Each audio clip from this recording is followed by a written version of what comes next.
Welcome guys to the channel by concept with me. Hope guys आप सब बढ़िया होंगे। तो गाइज आज हमारा जो टॉपिक है जो डिस्कस करेंगे वो है एक्यूट इन्फ्लेमेशन।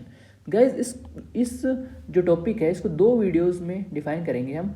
एक पहला वीडियो तो ये है, दूसरा नेक्स्ट आएगा। ठीक है, बहुत इंटरेस्टिंग वीडियो गाइज। इसका सारा मैकेनिज्म हम यहाँ पर डिस्कस करने वाले हैं, तो गाइज बिना स्किप किए पूरे वीडियो जरूर देखिएगा। सबसे पहले आता है गाइस इन्फ्लेमेशन। इन्फ्लेमेशन की क्या डेफिनेशन है, तो इंग्लिश में पहले हम देखते हैं। Inflammation is the local response of an living mammalian tissue to an injurious from any agent. मतलब क्या है गाइस, हिंदी में बताते हैं। सपोज करो गाइस ये एक टिश्यू है, दिस वन इज टिश्यू, दिख रहा है। कोई भी गाइस इंजरी आई यहाँ से, कोई भी इंजरी कोई भी एजेंट से, ये एजेंट है, यहाँ से क्या आई इंजरी आई, इंजरी। अब गाइस ये टिश्यू इस इंजरी को रेस्पॉन्ड करने के लिए रिवर्ट भी करेगा। ये टिश्यू इस इंजरी को रेस्पॉन्ड करने के लिए ये टिश्यू एक मैकेनिज्म शो करेगा। उस मैकेनिज्म को क्या कहते हैं हम, इन्फ्लेमेशन। क्या कहते हैं गाइस, इन्फ्लेमेशन। क्लियर गाइस, सारी चीजें क्लियर। तो the inflammation is the local response of living mammalian tissue to injury from any agent. ठीक है गाइस। अब गाइस हम देखते हैं साइंस ऑफ इन्फ्लेमेशन। इन्फ्लेमेशन के क्या साइंस हो सकते हैं गाइस। एक साइंटिस्ट थे कैल्सस, उन्होंने गाइस चार साइन दिए। पहला साइन था र्यूबर मतलब रेडनेस। अब आपकी कोई भी इंजरी होती है तो सबसे पहले रेडिश सा हो जाता है ना वहाँ पे, तो वो करेक्टर रेडनेस। फिर क्या होता है गाइस, रेडनेस के बाद में स्वेलिंग आ जाती है, आपने खुद भी फील किया होगा स्वेलिंग। फिर गाइस क्या होता है, कैलर मतलब कैलोरी से रिलेटेड मतलब हीट। क्लियर। फोर्थ है डॉलर मतलब पेन भी होता है। ठीक है, तो ये चारों नेम कौन से साइंटिस्ट ने दिए थे, कैल्सस ने। अगर एक और साइंटिस्ट थे, उनका क्या नाम था, उनका नाम था वर्चो। ठीक है, वर्चो ने एक फिफ्थ साइन भी बताया, उसका नाम था फंसियो लेशा, लॉस ऑफ फंक्शन। ये फिफ्थ साइन था, ये किसने दिया, वर्चो ने दिया। और जो चारों साइन थे वो किसने दिए, सेल्सस साइंटिस्ट ने। क्लियर यहाँ तक साइन। अब गाइज अब हमारा टॉपिक है, हम डिस्कस करेंगे टाइप्स ऑफ इन्फ्लेमेशन कि इन्फ्लेमेशन के क्या क्या टाइप्स होते हैं। अब हमारे दिमाग में आएगा कि किस बेसिस पे हम इन्फ्लेमेशन को डिवाइड करें। तो गाइज बेसिस है depending upon the defence of host, defence capacity of host की क्या कैपेसिटी है, और ड्यूरेशन ऑफ रेस्पॉन्स के बेसिस पे गाइज दो पार्ट्स में डिवाइड होता है ये एक्यूट इन्फ्लेमेशन, एक होता है क्रोनिक इन्फ्लेमेशन। हम यहाँ पे थोड़ा सा ओवरव्यू लें एक्यूट इन्फ्लेमेशन का। तो गाइस एक्यूट इन्फ्लेमेशन जो होता है सडन ऑनसेट होता है। मतलब बहुत जल्दी, इमीडिएटली एक्शन इसका होता है। शॉर्ट ड्यूरेशन के लिए होता है, शॉर्ट ड्यूरेशन। ये जो होता है ये डिलेड ऑनसेट होता है। क्लियर। इसका लॉन्गर ड्यूरेशन है। इसका डिटेल हम यहाँ पर कर रहे हैं, अभी देखिए। तो गाइस हम यहाँ पर टेबल से यहाँ पर समझते हैं acute inflammation, chronic inflammation. Difference देखते हैं गाइस। पहला डिफरेंस अगर हम देखें तो गाइस हमने पहले बता दिया ये सडन ऑनसेट होता है, सडन ऑनसेट। ठीक है, ये थोड़ा डिलेड है, ठीक है। सेकंड देखें गाइस तो ये शॉर्टर ड्यूरेशन के लिए होता है, शॉर्टर ड्यूरेशन। ये बात करें हम लॉन्गर ड्यूरेशन। अब गाइस अब बात करें हम रेजिस्टेंस की। ठीक है। थर्ड है भाई न्यूट्रोफिल। इसमें जो मेन जो काम आएगी डिफेंस के लिए वो न्यूट्रोफिल काम आएगी। और यहाँ पर गाइस क्या होता है, इंट्रावेस्कुलर एक्यूमुलेशन हो जाता है प्लेटलेट्स का, एक्यूमुलेशन ऑफ प्लेटलेट्स का। क्लियर। यहाँ पर क्या होता है गाइस, यहाँ पर जो आपका जो मोनोसाइट्स है, लिम्फोसाइट्स वो यहाँ पर डिफेंस का काम करेंगी। प्लाज्मा सेल होगी, प्लाज्मा सेल्स, मैक्रोफेजेस, राइटिंग थोड़ी अलग है गाइस मेरी, समझ लीजिएगा। ठीक है। अब गाइस फोर्थ हम बात करें, ये एक सेल्फ लिमिटिंग होता है, ये थोड़ा प्रोग्रेसिव है, एक लास्ट पॉइंट है guys local sign and symptom. जो लोकल साइन और सिम्टम्स होते हैं एक्यूट इन्फ्लेमेशन के, साइन एंड सिम्टम्स, वो यहाँ पर मोर प्रोमिनेंट होते हैं, मोर प्रोमिनेंट। यहाँ पर लेस प्रोमिनेंट। क्लियर गाइस, यहाँ पर लेस प्रोमिनेंट। तो गाइस ये पूरा हमने डिफरेंस देख लिया। अब गाइस देखते हैं मैकेनिज्म, आखिर एक्यूट इन्फ्लेमेशन होता क्या है। एक्चुअली में एक्यूट इन्फ्लेमेशन क्या होता है वो हम यहाँ पर डिफाइन करेंगे। सपोज करो गाइस ये एक ब्लड वेसल है, this one is blood vessel, red colour में ब्लड वेसल है, ठीक है गाइस। और यहाँ पर हम दिखा रहे हैं इसकी एंडोथीलियल सेल्स, ये एंडोथीलियल सेल्स हैं। क्लियर गाइस, समझना गाइस इस पॉइंट को। यहाँ पर ये है ल्यूकोसाइट्स, ये क्या है leukocytes, this one is leukocytes, this one is blood vessel, ठीक है। This one is endothelial cell, this one is basement membrane, ठीक है। ये ब्लड वेसल हमने दिखा दी। अब गाइस सपोज करो यहाँ पर कोई इंजरी हो गई, इंजरी मतलब कोई भी एजेंट आया, माइक्रोब आ गया, ठीक है, यहाँ इंजरी होगी। अब गाइस जो ल्यूकोसाइट्स हैं वो यहाँ पर जाना चाहेंगी, भाई इंजरी हो रही है, कोई माइक्रोब है यहाँ पे, तो उसको इंगल्फ करना चाहेंगे ल्यूकोसाइट्स। तो गाइस ये जो ल्यूकोसाइट्स की प्रोसेस है, जो ल्यूकोसाइट क्या करेगी, क्रॉस करेगी बेसमेंट मेम्ब्रेन को। ये ल्यूकोसाइट है, यहाँ बेसमेंट मेम्ब्रेन को क्रॉस करेगी, बेसमेंट मेम्ब्रेन को क्रॉस करके इधर आएगी। इधर आने के बाद ये इसको फैगोसाइटिस कर जाएगी।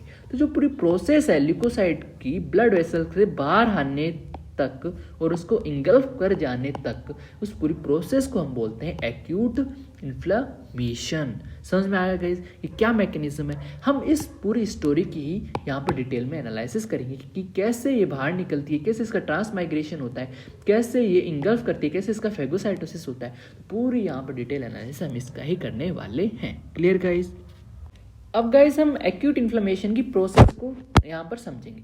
तो गाइस दो इवेंट्स में हम इसको क्लासिफाई करते हैं, एक होता है वेस्कुलर इवेंट्स, एक होता है सेलुलर इवेंट्स। आज की वीडियो में हम सिर्फ वेस्कुलर इवेंट्स पढ़ेंगे, सेलुलर इवेंट्स हम नेक्स्ट वीडियो में यहाँ पर डिस्कस करेंगे। Clear guys.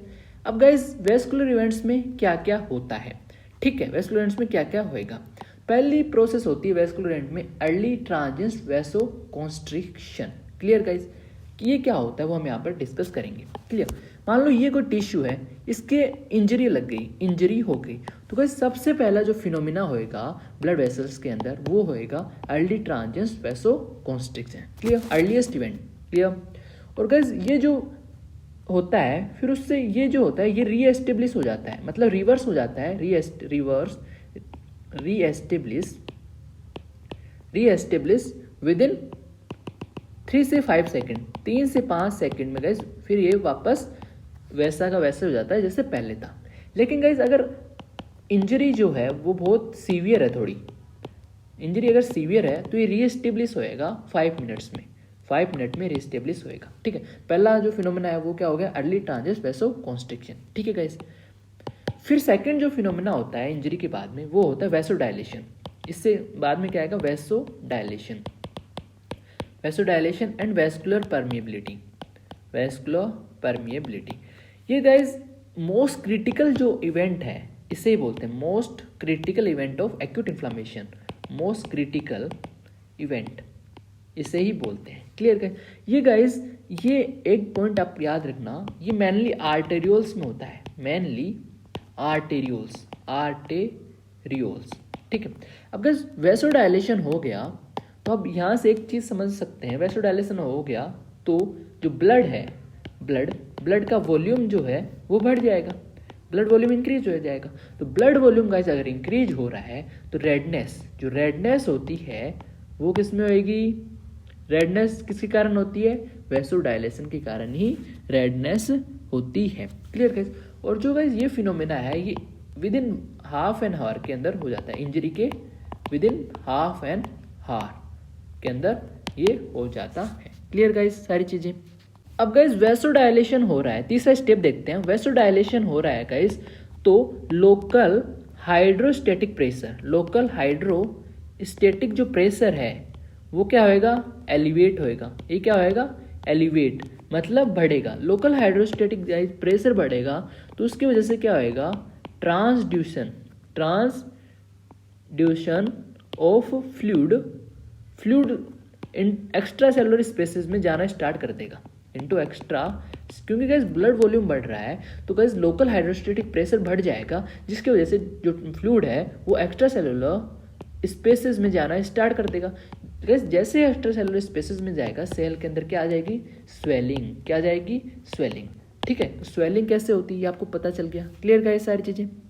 चौथी प्रोसेस है गाइस स्टेटिस। स्टेटिस, ठीक है, ये क्या होता है गाइस, ये क्या होता है, slowing of blood flow. Slowing of blood flow. Suppose करो guys this one is a blood vessel, this one is blood vessel. अब गाइस ये ल्यूकोसाइट्स हैं बीच के अंदर, ब्लैकिश में दिखा रहा हूँ, दिस वन इज ल्यूकोसाइट्स।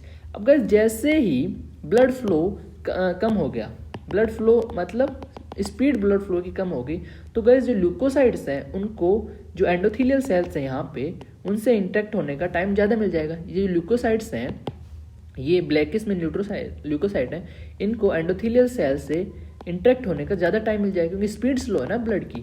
तो गाइस इससे क्या होता है, माइग्रेशन जल्दी हो जाएगा। मतलब जो ल्यूकोसाइट्स हैं ये बेसमेंट मेम्ब्रेन के थ्रू ही कहाँ जाएंगी, बाहर जाएंगी इंगल्फ करने माइक्रोब्स को। तो गाइस जो मार्जिनेशन प्रोसेस है वो यहाँ पर हो जाएगी। तो फिफ्थ फिनोमेना है मार्जिनेशन। मार्जिनेशन क्या होता है, ये ब्लड वेसल है, ठीक है, ये ल्यूकोसाइट्स हैं, ल्यूकोसाइट का एंडोथेलियल सेल्स से जुड़ना, उसे क्या कहते हैं, मार्जिनेशन। क्लियर गाइस यहाँ तक सारी चीजें। तो मार्जिनेशन या फिर पेवमेंट, फिफ्थ प्रोसेस हो गई। Clear guys. अब गाइस ये हमारा था वेस्कुलर इवेंट्स से सारे यहाँ पर हमने देखे। गाइस सेलुलर इवेंट्स में क्या होता है, सेलुलर इवेंट्स में हम यहाँ पर ओवरव्यू ले लेते हैं, मतलब छोटा सा ओवरव्यू। सेलुलर इवेंट्स में क्या होता है गाइस, हम पढ़ेंगे अगले वीडियो में सेलुलर इवेंट्स।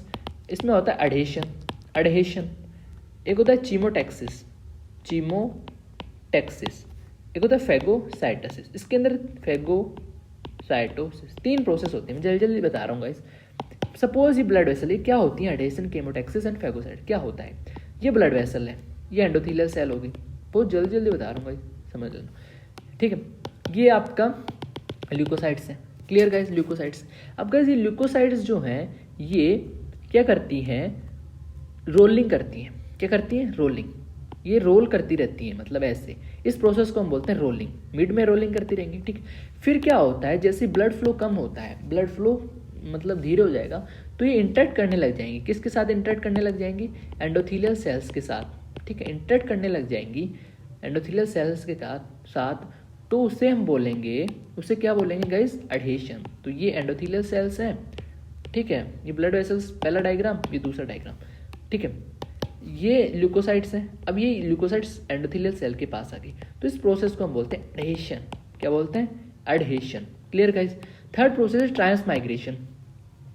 एक होता है ट्रांसमाइग्रेशन, क्या होता है वो हम यहाँ पर डिफाइन करेंगे। ट्रांसमाइग्रेशन क्या होता है गाइस, ये एंडोथेलियल सेल है, ठीक है, ये ल्यूकोसाइट्स हो गई, दिस वन इज ल्यूकोसाइट्स। अब ये जो ल्यूकोसाइट्स हैं ये बाहर आ गई बेसमेंट मेम्ब्रेन के थ्रू, यहाँ पे बाहर आ गई, तो इस प्रोसेस को हम बोलेंगे, ये थर्ड डायग्राम है, थर्ड, ट्रांसमाइग्रेशन। इससे बोलेंगे ट्रांसमाइग्रेशन, ट्रांसमाइग्रेशन। क्लियर कर।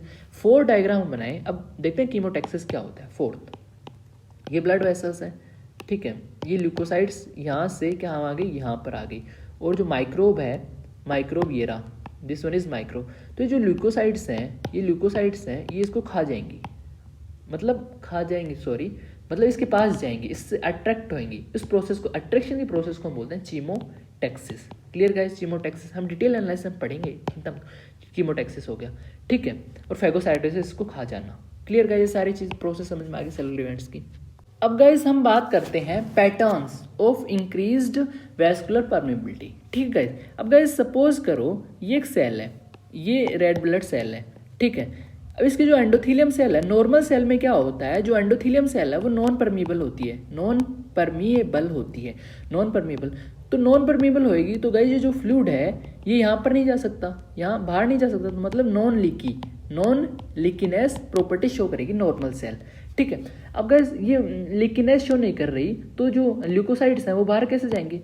तो इस चीज़ को दूर करने के लिए हमें क्या करना पड़ता है, जो वैस्कुलर परमेबिलिटी होती है उसको बढ़ाना पड़ता है। तो वैस्कुलर परमेबिलिटी गाइस 3 तरीकों से बढ़ सकती है। पहला तरीका है, पहला जो वे है वो होता है contraction, contraction of endothelial cell, endothelial cell. जो एंडोथेलियल सेल्स हैं, ये जो सेल्स हैं इनका कॉन्ट्रैक्शन होता है। कॉन्ट्रैक्शन से क्या होता है गाइस, जब इनका कॉन्ट्रैक्शन होएगा तो जैसे इनका कॉन्ट्रैक्ट, ये एक सेल है, ये एंडोथेलियल सेल हो गई।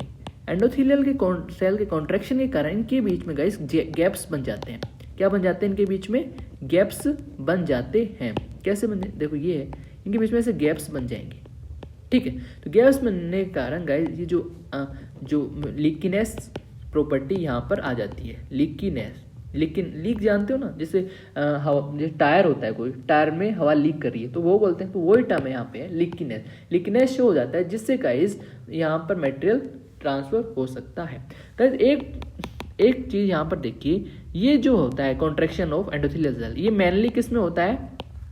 मेनली वेन्यूल्स में होता है, वेन्यूल्स, ठीक है।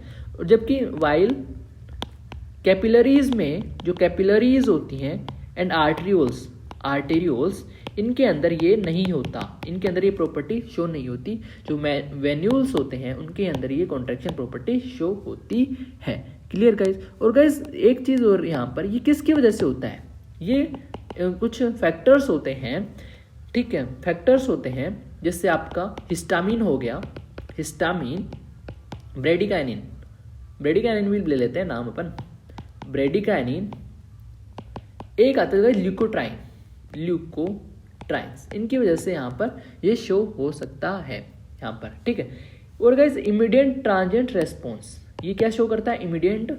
इमीडिएट ट्रांजिएंट रेस्पॉन्स शो करता है। इमीडिएट मतलब बहुत जल्दी से, within the seconds, transient response show करेगा। Clear guys? ये सारी चीजें, ये पहला हमने 3 भी बताए थे परमेबिलिटी इंक्रीज की। पहला हो गया contraction of endothelial cell. Second है गाइस, सेकंड होता है retraction of endothelial cell. Clear guys? इसमें क्या होता है गाइस, जो स्ट्रक्चरल रीऑर्गेनाइजेशन होता है एंडोथेलियल सेल का, कोई भी इंजरी आई, इंजरी ने एंडोथेलियल सेल को डैमेज किया, तो यहाँ पर रिट्रैक्शन में क्या होगा? उनका रीऑर्गेनाइजेशन होएगा। Clear guys? ये गाइस क्या होता है? ये वेन्यूल्स में होता है, वेन्यूल्स एंड कैपिलरीज, ये कैपिलरीज में होएगा। Clear guys? और जो इनके जो मीडिएटर्स हैं वो होएगा इंटरल्यूकिन 1, इनके इन्फ्लुएंस में ये प्रोड्यूस होएगा TNF अल्फा। Clear guys? और जो पहला था कॉन्ट्रैक्शन, वो इमीडिएट ट्रांजिएंट रेस्पॉन्स हो रहा था, पहला जो कॉन्ट्रैक्शन हमने देखा वो इमीडिएट ट्रांजिएंट रेस्पॉन्स था। ये जो है, ये है डिलेड सस्टेन्ड रेस्पॉन्स शो करता है। Clear guys? दो वेज हमने देखा। अब है गाइस तीसरा है गाइस डायरेक्ट। अब जो एंडोथेलियल सेल है उस पे ही हमने डायरेक्ट इंजरी करवा दी, एंडोथेलियल सेल पे हमने डायरेक्ट इंजरी करवा दी। सपोज ये एक एंडोथेलियल सेल है, इंजरी डायरेक्ट एंडोथेलियल सेल्स पे ही होगी। Clear guys? ये गाइस किस में होता है? Capillary, venules and arterioles. उसमें लिमिटेशंस थी, पहले 2 देखे थे, एक वेन्यूल्स में हो रहा था, एक कैपिलरीज में हो रहा था, ये तीनों में होता है। Clear guys? इसके 2 टाइप्स हैं गाइस, एक होता है सीवियर, एक होता है माइल्ड। सीवियर वाला गाइस, सीवियर में नेक्रोसिस होएगा, नेक्रोसिस, और माइल्ड के अंदर एपोप्टोसिस होता है। माइल्ड के अंदर क्या होता है? एपोप्टोसिस होता है। सीवियर के अंदर नेक्रोसिस होता है। Clear guys? अब हम देखते हैं सीवियर और माइल्ड, यहाँ पर देखेंगे। Clear guys? सीवियर के अंदर हमने बताया कि नेक्रोसिस होती है। यहाँ पर क्या होता है? नेक्रोसिस होती है। नेक्रोसिस के कारण जो एंडोथेलियल सेल है इसके बीच में गैप्स बन जाता है, गैप्स बन जाएगा। Clear guys? और गाइस नेक्रोसिस के कारण जो गैप बना उसको रिपेयर करने के लिए यहाँ पर थ्रोम्बोसिस प्रोसेस भी होती है। थ्रोम्बोसिस, ठीक है, जो प्लेटलेट्स हैं और जो फाइब्रिन है यहाँ पर आ जाते हैं रिपेयर करने के लिए। ठीक है, ये क्लियर हो गया। जो नेक्रोसिस के कारण गाइस क्या होगा, जो एंडोथेलियल सेल है वो डैमेज हो जाएगी, डैमेज ऑफ एंडोथेलियल सेल। ठीक है, एंडोथेलियल सेल डैमेज हो गई गाइस, तो लीकेज ऑफ फ्लूइड का लीकेज हो जाना स्टार्ट कर देगा। और ये फ्लूइड का लीकेज तब तक रहेगा जब तक रीजनरेट नहीं होगी। रीजनरेट कौन करेगा? फाइब्रिन वगैरह ये सारे करेंगे। ठीक है, अंटिल रीजनरेशन। क्लियर का ये सारी चीजें, इसको हम बोलते हैं इमीडिएट सस्टेन्ड रेस्पॉन्स, इसको बोलेंगे हम। जो सीवियर वाला है इसको हम बोलते हैं इमीडिएट सस्टेन्ड रेस्पॉन्स बोलते हैं। Clear guys? और जो माइल्ड है उसमें क्या होता है? एपोप्टोसिस होता है। उसके अंदर जो लीकेज है स्टार्ट इमीडिएट नहीं होता, आफ्टर सम टाइम।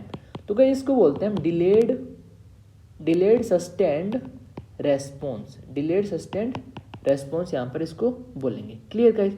और गाइस जो सीवियर होता है ये किस वजह से होता है, जो सीवियर वाला है ये किस वजह से होता है, ग्रीन कलर से बताते हैं।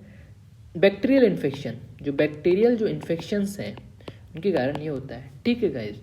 और ये जो है ये रेडिएशंस के कारण जो माइल्ड है, रेडिएशंस हो गया आपका, ठीक है, हीट होगी। क्लियर। तो ये सारी चीज़ें हमने डिफाइन कर ली है। Clear guys.